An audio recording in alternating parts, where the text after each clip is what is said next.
Okay, I'm back. Wow. Wow. I'm sweating. I was so nervous. So I'll start the story again. Lionel, his wife, he sends his wife to pick up his brother at the airport or vice versa. I can't remember. And she comes back and he knocks her out and she in the lobby of the hotel. It's a big hotel, all the way up. You can see all the floors. It's a big grand lobby, giant thing. Lionel they revive her. They all go upstairs, and Lionel decides to commit suicide. He jumps over the railing in midair. He turns around and grabs the railing and is holding on to it. His brother, Lionel's big, 220, sweating, been up all night doing crack. His brother, who is not as big as him, he's trying to pull him over the thing. He pulls on him so hard that he pisses his pants. This is a true story. He pisses his pants. But finally he pulls Lionel up over the railing. Man, he came that close to losing his life. He pulls Lionel up into the railing. Well, by this time, the hotel has called the police, and the police are there. And so I'm in Venice. I'm about 10 minutes away from the hotel. Maybe 10 minutes from the hotel. And so the hotel is at 4th Street and the 10 freeway right there in Santa Monica. I'm in Venice. So, which is really close. So, the hotel fills up with police and they're all up in there. And so I get a call from, I forget who called me, if it was Lionel or his wife or somebody calls me, tells me, there's all these police here, they're going to arrest Lionel. And they try to tell me the story real fast, and I go, fuck, don't let them die. I says, put one of the cops on with me. So and you got to understand, this hotel's right across the street from the police department in Santa Monica. So right there is the Santa Monica Police Department, so there's a million police there, but I don't know that. And so I get on the phone with this one cop, and I tell, listen. I said, he's got a big fight tonight. You can't arrest him. Well, I'm going to come over there right now and talk to you. Will you just wait till I get there to talk to me? And so they say, okay. And I say, I'll be there in 10 minutes. Don't do anything, please. Just wait. Because it's an important fight. And so, well, this is so crazy. So I go over to the hotel. I can't even get in the parking lot. The whole hotel has got a million police cars in front of it. The whole driveway is full of police cars. So I park on the sidewalk, man. I just park my car on the sidewalk and I go running in. I go running up to Lionel's room, and there's a million cops there. And Lionel's sitting on a couch, and he looks just totally dangerous and insane, man. He's got this look on his face, and none of the cops will get near him. They're all standing back, and he's just sitting there. And so I go over and I sit down right next to him and I lean over into him and I say, Lionel, what the fuck is going on? Now, I don't know that he jumped over the railing. I don't know that he spun around and nearly committed suicide. I don't know any of that stuff. I don't know that he knocked out his wife. All I know is he's there and there's a million cops and he's just fucking going. And so I lean over and I go, Lionel, what the fuck is going on? And all the cops are all standing there, they're like standing back, but they're all there. And he goes, they're not taking me. I'm not going to let them take me out of here. They're going to have to fight me to take me out of here. And the cops are hearing all this, and I'm going, no, Lionel, take it easy. I go, just chill out. Don't do anything crazy. We're going to work this out, And so fuck, this is the craziest story. So there's all these cops, and they're like this one head cop, and I keep telling him, and you got to remember, this is back when OJ killed his wife, and so in LA particularly, they had a thing about violence against women. Any violence against women, man, they were just coming down hard on you, man. It was really the wrong time politically to do what Lionel did, and so they go, no, we're going to arrest him, man. We're taking him to jail, and I go, no, this is such an important fight. And all these guys I'm telling myself, look, all these boxers are crazy before the fight. I could tell you a million stories. They all go nuts before the fights. Don't do this. And the guy goes, no, we're going to arrest him. I go, can you get anybody over here? I don't mean to show you any disrespect, but is there anybody above you? in the police department that you can get over here. So he looks at me. Well, first you got to realize when I show up, they're waiting for the manager to show up. And I show up looking like I look, you know what I mean? Like, so I show up and they just go, and you can see on their face, they go, this is the guy we were waiting for. You know, they thought some manager was going to come there, but it's me and I'm, you know. So the whole thing was crazy. So the guy goes, okay. So they call this older cop from, I guess he was a head cop or some shit. They called him and he comes across the street because it's just right across the street. So he comes across the street. And he comes in and he comes upstairs and I go, can we go talk for a minute? And so him and I go out on the walkway, you know, because it's all the walkways around and you can see down all the zillions of floors. I go, look, this is this guy's only chance in life. I go, and all these fighters go crazy before the fights. And I go, this is his only chance. This is the only chance that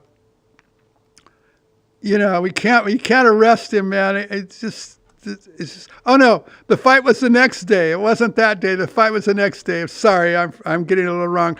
So this is the day before the fight. And I tell the cop, I say, you can't do this, man.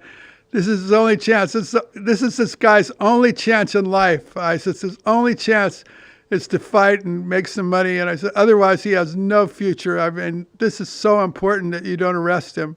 Because we got to do this fight, and you know, his whole life depends on this fight, you know. And so the guy and I go, well, what if we leave Santa Monica? And he looks at me, he goes, we should arrest him. And I go, please don't arrest him. Just let me take him and his wife and his brother, and we'll leave Santa Monica, and we won't be a problem for you anymore. And so he sits there for a minute. He goes, okay. So I go back in and I tell Lionel, I said, Lionel, don't cause any fucking trouble right now. Just get up and grab your stuff. And we get your wife and your brother and we all go down. We get in the cars and we drive. And they said they're going to let us go if we leave Santa Monica.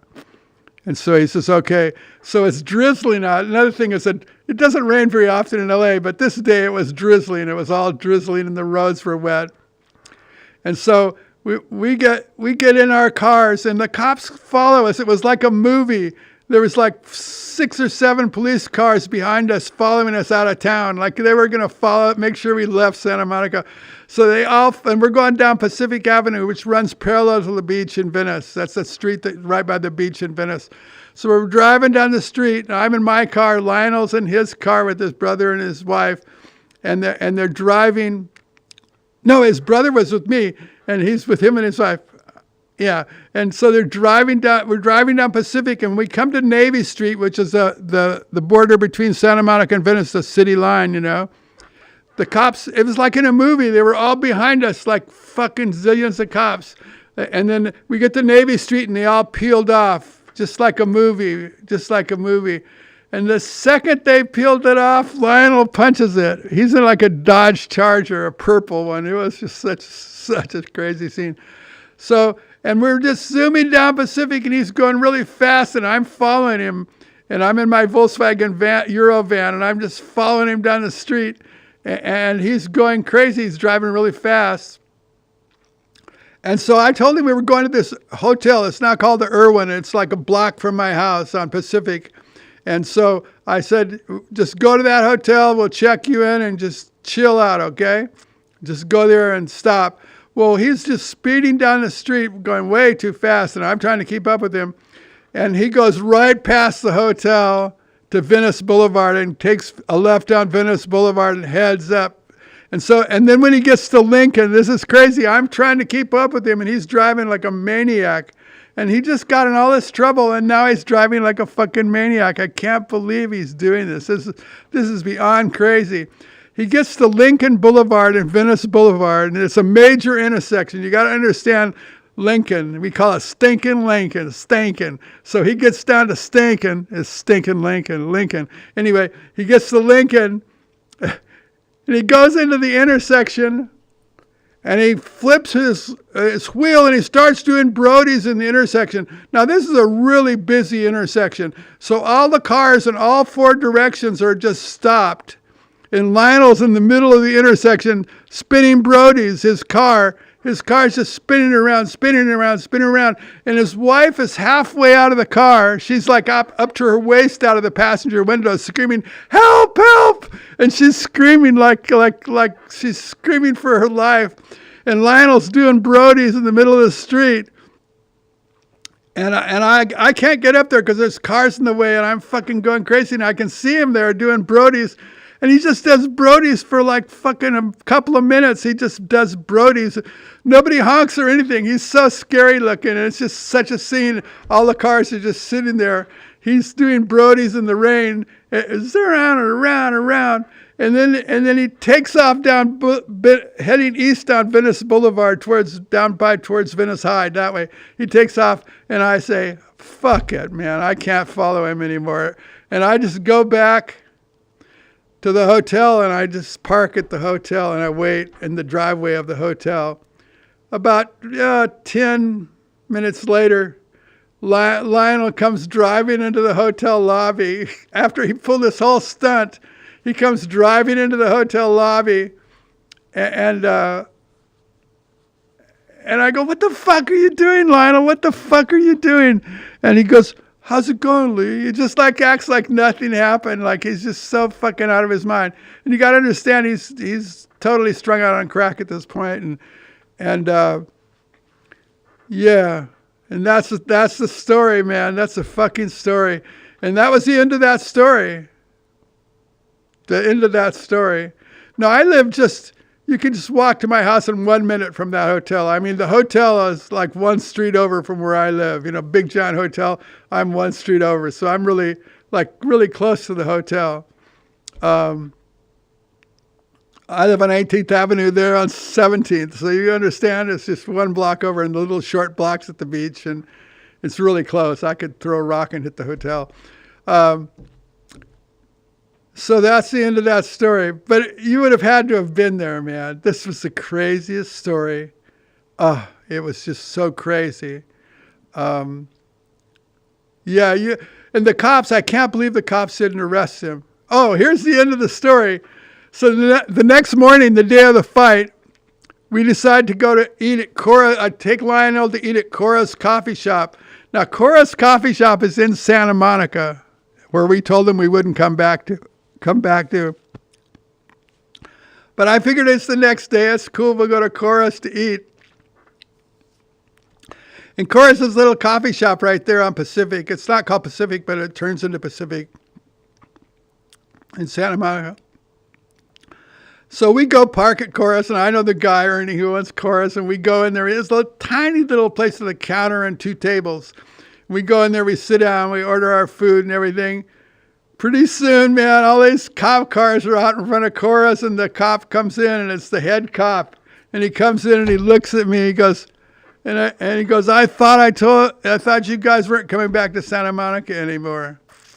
And I look at him and I go, we just came in to eat. We'll get out of here. Don't worry about it. We'll get out of here. And the guy just looked at me and he just shook his head and he walked out the door and they all left.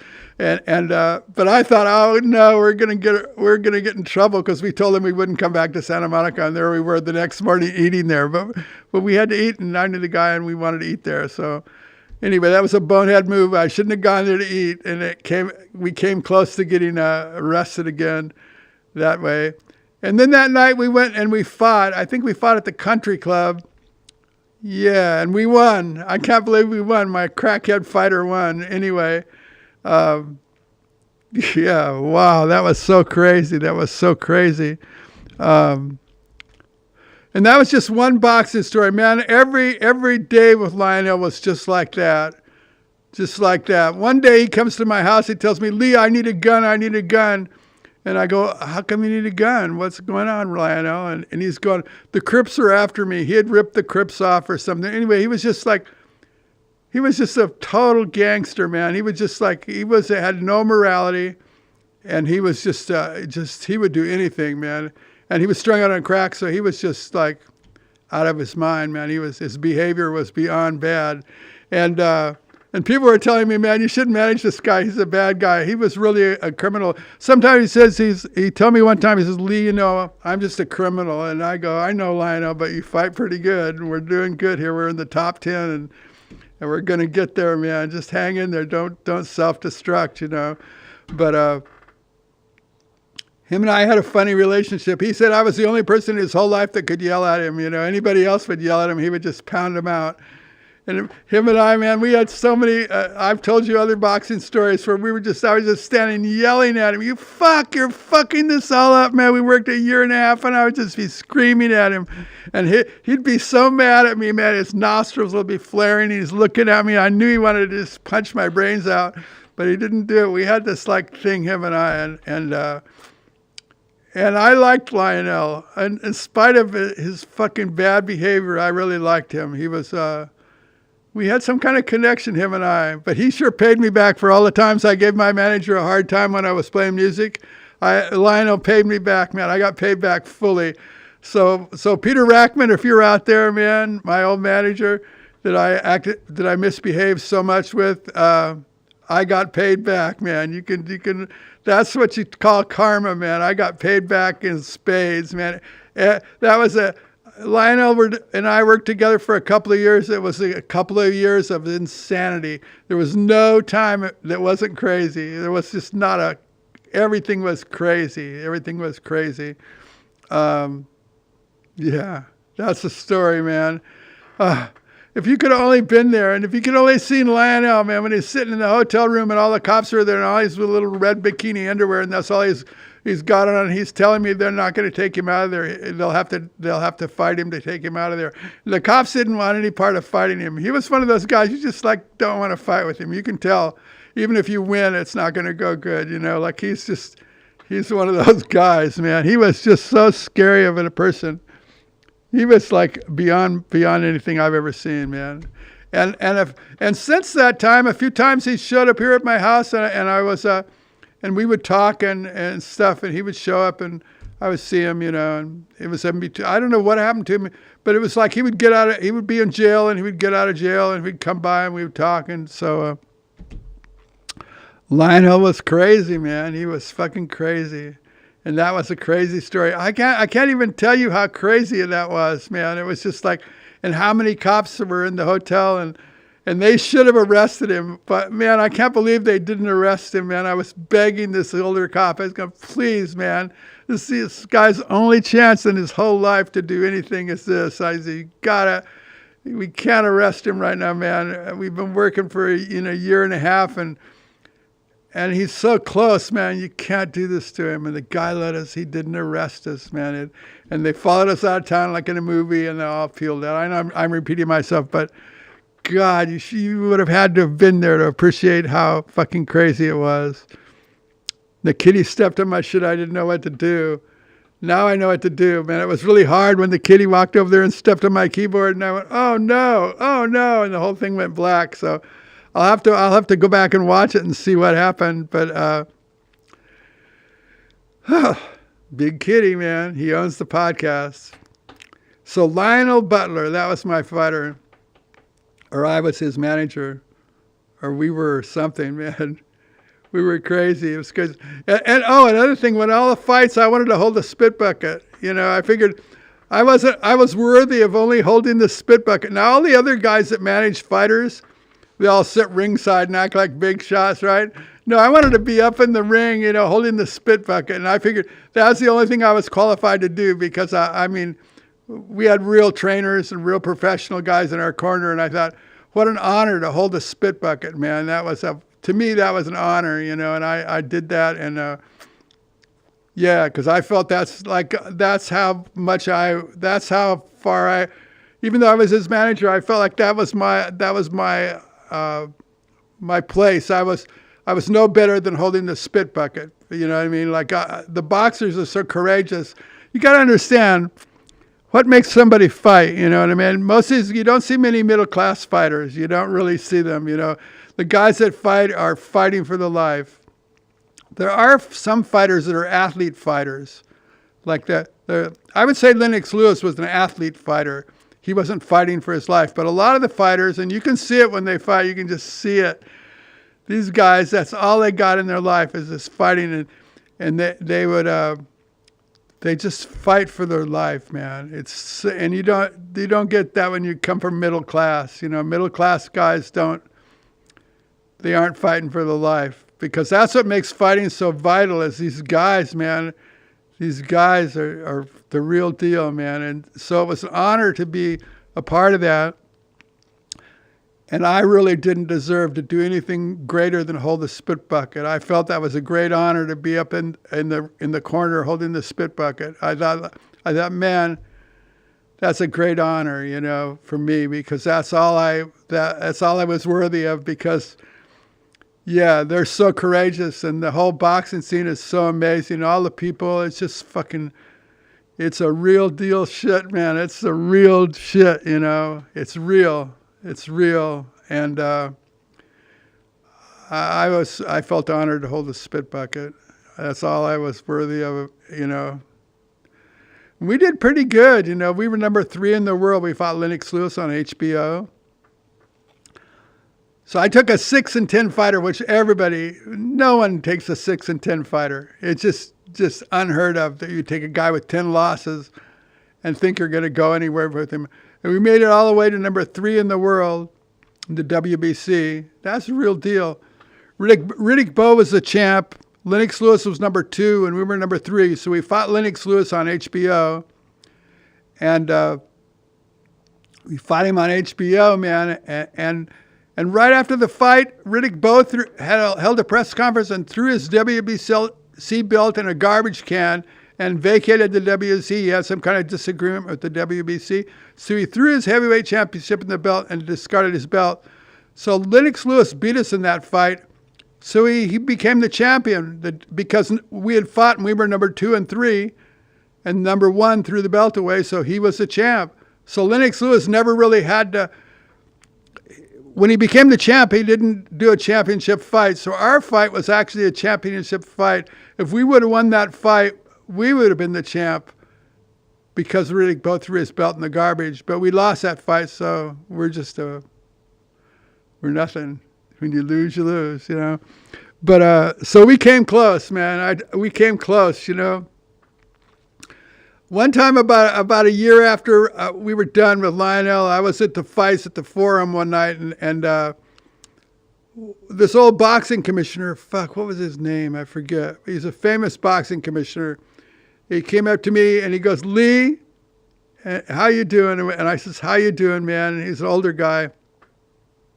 And he says, "I just want you to know we all think you did a really good job. You did a really good job." And that was such a compliment to me. I felt so honored that he would say that, because he was a real deal commissioner. And an older guy, I forget his name. He's a famous boxing commissioner in California. And he told me I did a good job, man. It made me feel so good, because I did do a good job. I took my fighter all the way to the top, you know. And we were that close. We were that close, man. And yeah, and I was humble about it. I wasn't a big shot. I see all these managers, they're all like big shots. I was not. I was the exact opposite. I was the guy that held the spit bucket, and you know, I was the guy that held the spit bucket. And so my gym was called Quake City Boxing in my organization. That's what I named it, Quake City. I thought that was a great name. And we have Quake City t-shirts. We're going to sell those pretty soon. I know I keep saying that, but when I get my merchandise going, we're going to sell Quake City shirts. They're really great shirts. They really look cool. Everybody that had one wants another one. They say, "Man, I wore that shirt till it fell apart." I've heard, so many people have told me that. It was just one of the, you know, how some t-shirts just are good. They just click. It was one of those t-shirts. Yeah. Anyway, boxing, man. I love boxing. It was such an experience having boxing. And then I opened that gym. I opened the gym before I managed Lionel, but I opened the gym, and the second week the gym's open, Tommy Hearns comes to my gym and stays for like a year. You know, he prepared for the Virgil Hill fight. And then after that, I sold the gym, but he stayed there for another fight too. He prepared there. So that was cool. Muhammad Ali came in for a bunch of days, like 11 days in a row once. I think he missed a day or two, but it was an 11-day period. He came in all the time. He would come in his rubber jumpsuit, man, and he was just like, excuse me. he would come in his rubber jumpsuit and he would shadow box, and he was very humorous and had a good thing. His people would drop him off. It was a great gym, man. It was a little humble gym. Once again, I had a humble gym, and not once did I get it. I always sat over in the corner, man. I didn't bother anybody. I just felt what an honor to be here with all these historic fighters in my gym. And, a lot of people open gyms, man, but our gym, for some reason, it just clicked, And I think the reason for that is I didn't have an agenda. I wasn't trying to have a stable of fighters. Most guys that have gyms have their fighters and they're a whole scene, they're a whole thing, and they're the real deal. Like, I wasn't the real deal, but I had a nice little gym, and it was funky. It was really funky. Yeah, a funky gym, it was just like old school. And I just sat there. I didn't bother anybody, and everybody felt really comfortable there. And it was so cool to see guys like Muhammad Ali is in my gym hanging out and enjoying it. He wasn't just stopping by to say hi. He was coming there every day because he liked being there, And when you think about it, that's really cool. Muhammad fucking Ali coming to my gym because he likes being there, likes hanging out there, It wasn't because he was coming there to do something or a photo shoot or meet people or anything. He was just hanging out there,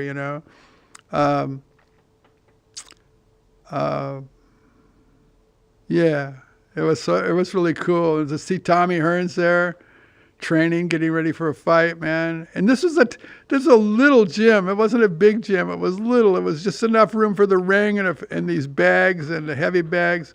But it wasn't a big sprawling gym. It was a little funky gym, Used to be a barbecue place, Harry's Barbecue Pit. We turned it into a gym, So it was really funky. And it was on Abbott Kinney, which is now a very hip, cool street, Abbott Kinney. But before they named it Abbott Kinney, it was called West Washington Boulevard, and it was there. And next door was a body shop. And we used to have fights upstairs. I had the downstairs, and the upstairs was a Masonic auditorium, but I lived in that because I rented it. It was over. It was no longer that. But so like this big building upstairs, and I had a stage in it, a big TV. We would have fight nights there, and the guys would come from the body shop, and it was a great, great experience, you know what I mean? And it was the most fun. Yeah, it was so fun, and I was so honored to have those guys there. And just think of me, little crazy me, man. I open a gym, and those kind of guys are in my gym. No, that doesn't happen to anybody. I just am so lucky, man. I'm so lucky. Yeah, how could I be so lucky to have a gym with Muhammad Ali hanging out? And he was hanging out because he loved hanging out there. He had his people bring him there every day. He was doing some other stuff in L.A., but he would find a few hours every day to come there and hang out because he liked it so much. And God, that's so cool. And it wasn't that he liked me, because I think one time I took a picture with him, but I never bothered him. I never talked to him. I stayed out of the way, because that's not my world. I owned the gym. I sat in the corner. I didn't bother anybody, man. And I just watched, and I couldn't believe it, man. There I am with all these famous boxers, guys I've seen my whole life, Tommy the Hitman Hearns, man. Oh, and he had a whole entourage of guys. They were characters. And some people in the neighborhood didn't like my gym because the guys in the gym would go throw trash in the neighbors' places, and they were not very respectful. Some of the boxers were all pretty respectful, but some of their friends were just, it was a tough scene. And so they would come and they go, Lee, what are you doing? And some of my neighbors would talk to me and say, they come and throw trash in my yard and tell me to get fucked and stuff. And I go, yeah, I'm sorry.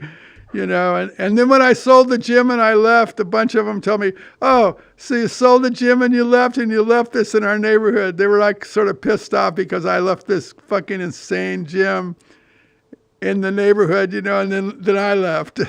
Because I started managing Lionel. The second I started managing Lionel, I thought I shouldn't own a gym anymore. Yeah, I shouldn't own a gym if I'm going to be managing somebody. I didn't want to be one of those guys that is stable of fighters, because then my gym wouldn't be neutral. You know what I mean? Like, gyms are neutral. I mean, gyms aren't neutral. So, I think that's part of the reason why the gym did well.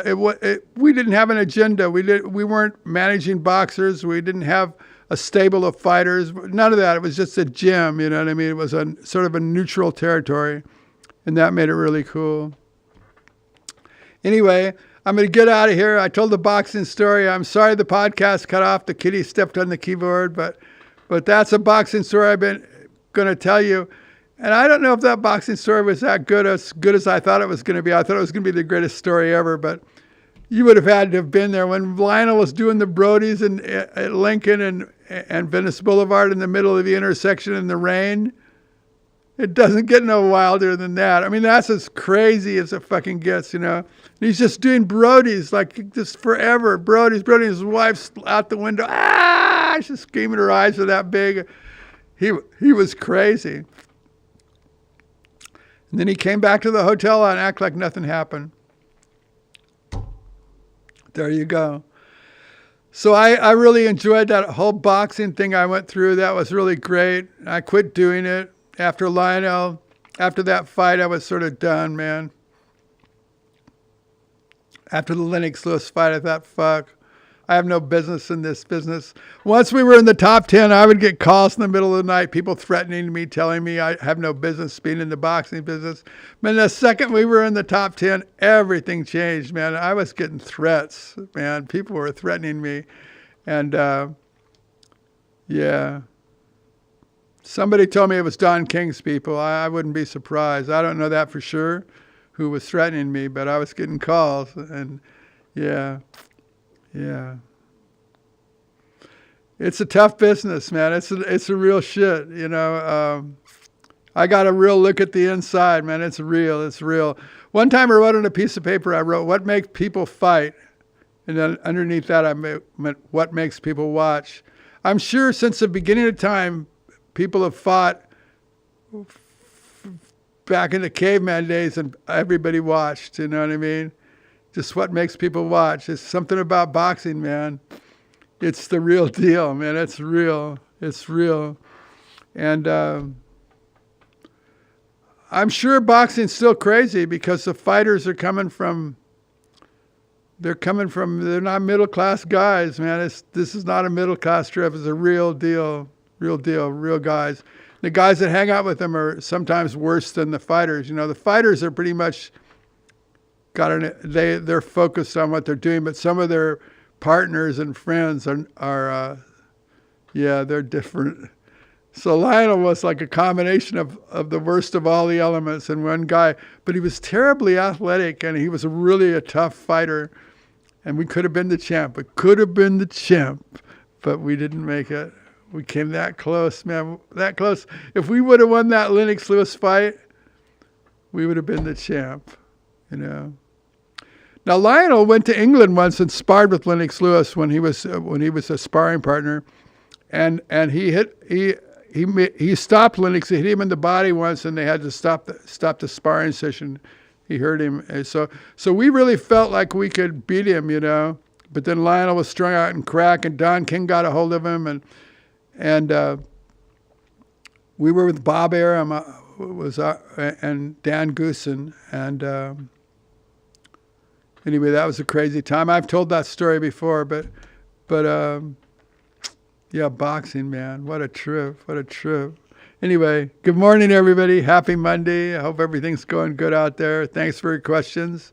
You can ask me any questions you want. I don't give many boxing questions because I guess boxing fans aren't watching my site. But it's funny in life how we do stuff, man. We just side trip and do stuff. I'm a real side tripper. I got to admit, I'm a side tripper. My son saw my movie and he says, why didn't you talk about your boat? You know, I invented this boat and I had this whole idea for this boat. It was one of the dumbest bonehead moves of my whole life. And he says, why didn't you tell about your boat? But yeah, that's another whole story.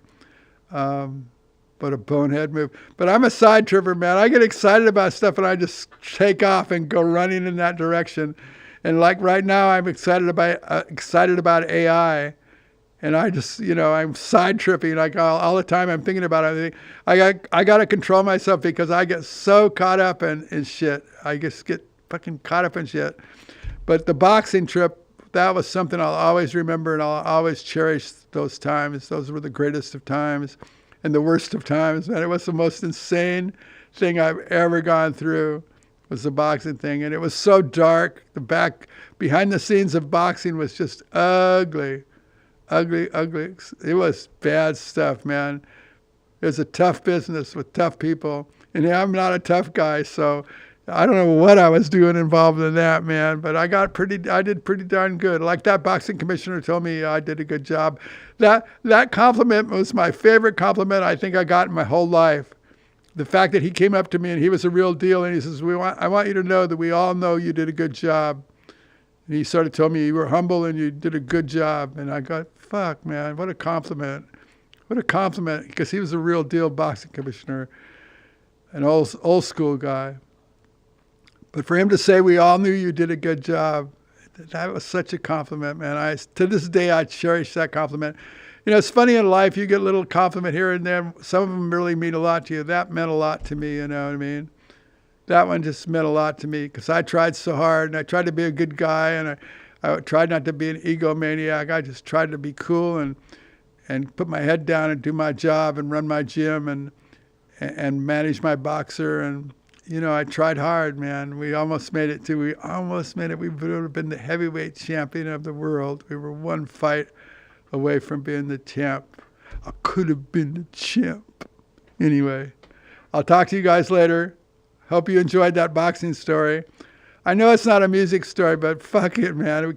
I'm out of music stories. I don't have any more music stories, so too bad. Music stories, they're all the same, you know. Like I said, I don't remember all the concerts. Hello, are you tired of me podcasting? You stepped on my shit and ruined my podcast. Yeah. So I'm sort of running out of music stories. I'm running out of boxing stories too.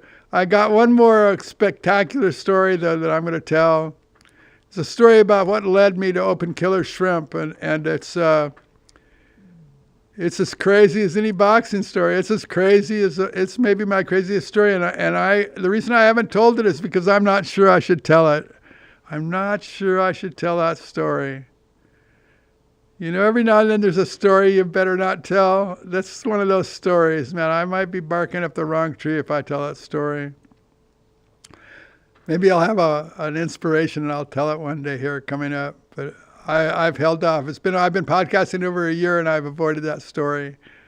You know, we all have stories we don't want to exactly tell. That's one of those stories. So Big Kitty came in here and says, time to quit. You all saw him. He was there. So I'm going to get out of here. 3, 2, 1. See you tomorrow. Bye. Poof.